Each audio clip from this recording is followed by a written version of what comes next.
2025년 10월 30일 오늘의 보험금융 이슈 브리핑. 안녕하세요.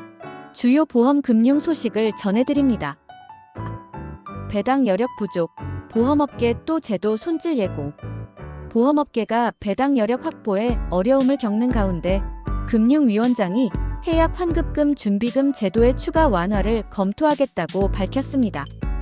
이 제도는 IFRS 17 도입 이후 배당 가능 이익에서 제외되며 업계의 부담으로 작용해왔습니다. 이미 2차례 완화 조치가 있었지만 혜택은 일부 대형사에만 집중됐습니다. 전문가들은 수익성 개선 없이는 실질적인 배당 확대가 어렵다고 지적합니다. 보험업계, 주택연금 시장 진입 막는 건 데이터 부재. 보험연구원은 주택연금 시장의 핵심 걸림돌이 수익성보다 데이터 부족이라고 분석했습니다. 주택가격 변동이나 장수 위험에 대한 기초 데이터가 없어 상품 설계 자체가 어렵다는 것입니다. 현재 65세 이상 고령 가구의 공적 주택연금 가입률은 2.5%에 불과합니다.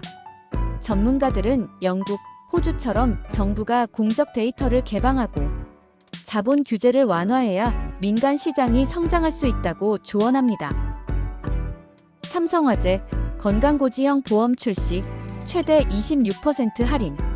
삼성화재가 다이렉트 건강보험에 건강고지형 가입 방식을 새로 도입했습니다. 기존 5년 외에 최대 10년까지의 입원, 수술 이력을 추가 고지하면 건강기간이 길수록 보험료가 최대 26%까지 할인됩니다. 입원비와 간병비 등 다양한 플랜에 적용되며 건강한 고객에게 실질적인 혜택이 돌아가는 구조로 평가됩니다. 부안군, 첫째부터 태아보험 지원, 최대 1,000만 원 혜택. 전북 부안군이 저출산 해소를 위해 첫째 아이부터 태아보험료의 80%를 최대 1년 10개월간 지원합니다. 월 10만 원 한도로 최대 1천만 원까지 혜택이 주어지며 임신 축하금과 산후조리비 등 다양한 지원이 포함됩니다. 군은 실질적인 양육비 부담 완화를 목표로 부안형 모자 복원 사업을 추진 중입니다. 실손보험 누적 적자 1.6조 원, 5세대 개편 초읽기. 누적 적자 1조 6천억 원에 달하는 실손보험이 연내 5세대 상품으로 개편됩니다. 급여, 중증질환 중심으로 개편되며 도수치료 같은 비급여 항목의 자기 부담률은 50%로 상향됩니다.